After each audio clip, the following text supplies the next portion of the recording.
दोस्तों सभी को जय भीम। और उस चुनाव में सभी पार्टियों की तरफ से बहुत जोर शोर से एडवर्टाइजिंग यानी कि प्रचार प्रसार किया जा रहा है। दोस्तों मैं आपको बताना चाहता हूँ कि महाराष्ट्र के अंदर एक बहुत बड़ा समुदाय है एससी और एसटी, जो कि विनर वोटिंग बैंक है। विनर वोटर बोले तो अगर वो एससी और एसटी अगर एक हो जाए तो महाराष्ट्र के विधानसभा के अंदर सरकार लेके आ सकते हैं। इतनी बड़ी तादाद में उनकी संख्या है। बट एससी और एसटी का अगर मैं आपको बताना चाहूँगा तो बहुत सारा जो लोग हैं वो डिवाइड हो चुके हैं, बहुत सारे संगठन के साथ और पार्टी के साथ, और इस वजह से बहुत ज़्यादा लेवल पर वर्गीकरण हुआ है।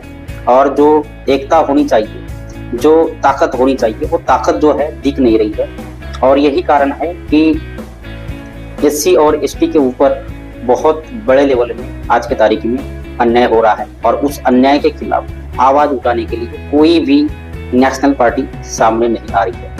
ये एक बहुत बड़ा फैक्ट है। सुप्रीम कोर्ट का निर्णय आया था और वो निर्णय आने के बाद सभी जो पार्टियां हैं, सभी नेशनलिस्ट पार्टियां हैं, सभी पार्टियों के जो पदाधिकारी, वहाँ के नेतागण, वहाँ के मिनिस्टर्स, एमएलए, एमपी, सारे लोग जो है चुप थे, एकदम चुप। ऐसी भी चुप नहीं, चिड़ी चुप थे। क्या उनको पता नहीं था कि ये जो सुप्रीम कोर्ट की तरफ से जो निर्णय आया है वो निर्णय एससी और एसटी के खिलाफ है। इससे बहुत बड़ा जो है आने वाले 15-20 साल में बहुत बड़ा इम्पैक्ट हो सकता है, बहुत बड़ा लेवल में ध्रुवीकरण हो सकता है। और ऐसा अगर ध्रुवीकरण होता है तो एक ही जात के अंदर बहुत सारे जो है झगड़े हम देख सकेंगे। ऐसा जो षड्यंत्र है, सुप्रीम कोर्ट के माध्यम से जो निर्णय आया है, उस निर्णय की वजह से बहुत सारे प्रॉब्लम जो है क्रिएट हो सकती है। एससी और एसटी के अंदर जो जाति है, वो जाति के अंदर ही बहुत सारे झगड़े हो सकते हैं। तो ये जो बात है सभी को पता है, लेकिन कोई भी एमएलए, एमपी, मिनिस्टर जो है इस मुद्दे पर आवाज उठाने की किसी भी लीडर की जो है वो ताकत नहीं है। और यही एक कारण है। और इसी कारण की वजह से भक्त बने हुए लोग जो है उनको ये समझ नहीं आ रहा है कि यार मैं जिस पार्टी में हूँ, देखो जो 21 अगस्त का जो भारत बंद था, 21 अगस्त का जो भारत बंद था, उस भारत बंद में बहुत सारे संगठनों के माध्यम से भारत बंद का आगाज किया था, अनाउंसमेंट किया था कि भारत जो है 21 अगस्त को बंद होगा। और बहुत सारे संगठनों ने उसको सपोर्ट भी किया था। लेकिन अगर आप देखेंगे, बहुत अच्छी तरीके से देखेंगे तो नेशनल पार्टी के भी जो कुछ लीडर थे जो बड़े पोजीशन में नहीं है, ओके, वैसे जो लीडर है वो समर्थन दिया है। तो हम जब उनको पूछते हैं कि भैया आप कांग्रेस से हो, आप इस आंदोलन में शामिल हो चुके हैं, बट आपका जो लीडर है वो तो चुप है, राहुल गांधी जी अभी भी चुप है। उसके ऊपर हाँ भी जो निर्णय आया है वो निर्णय का सपोर्टिंग में भी वो बयान नहीं दे रहा है और निर्णय के विरोध में भी वो बयान नहीं दे रहा है। तो बाबा साहब आम्बेडकर ने बोला था एक बात कि चुप रहना भी बहुत बड़ा षड्यंत्र है ना। और ये ऐसे वैसी चुप नहीं है, चिड़ी चुप है। तो आप समझ जाइए कि जो लीडर जो बोलता है कि हम संविधान के रक्षक है, संविधान की पर्चियां ले लेके वहां के जो एमपी लोग हैं उन्होंने शपथ लिया है, बट हमारे ऊपर जब तलवार आई, हमारे एससी एसटी रिजर्वेशन के ऊपर जब प्रॉब्लम आया, तो वो प्रॉब्लम सॉल्व करने के लिए कोई आपका जो संविधान बचाने वाले जो एमपी है ना, वहां से एक भी एमपी ने अपना जो विचार है वो आपके सामने नहीं रखा।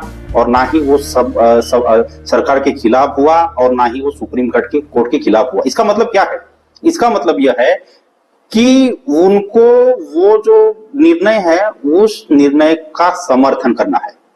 ओके, मैं दोबारा से बोल रहा हूं, अगर राहुल गांधी या कोई भी कांग्रेस का जो बड़े बड़े लीडर है वो अगर विरोध नहीं कर रहे हैं तो इसका मतलब यह है कि उनको समर्थन देना है। और मैं ये बात आपको प्रूव करना चाह रहा हूं। आपको पता होगा कि सुप्रीम कोर्ट के माध्यम से जब ये बताया गया था, तो उसके तुरंत बाद जो है तेलंगाना की जो सरकार है, उसके साथ साथ कर्नाटका की जो सरकार है, वहां से जो सरकार है ना, वहां के जो चीफ मिनिस्टर्स है, उन्होंने ऐसा बोला था कि अगर ये वर्गीकरण का ये जो बिल है अगर ये लागू होता है, तो हम इस देश के पहले गवर्नमेंट रहेंगी, पहली सरकार रहेंगी जो इस कानून का हम हमारे स्टेट में लागू करेंगे। ओके, तो ये इससे ये साबित होता है कि कांग्रेस का 100% समर्थन है इस चीज के ऊपर। ये आपको अभी समझना पड़ेगा।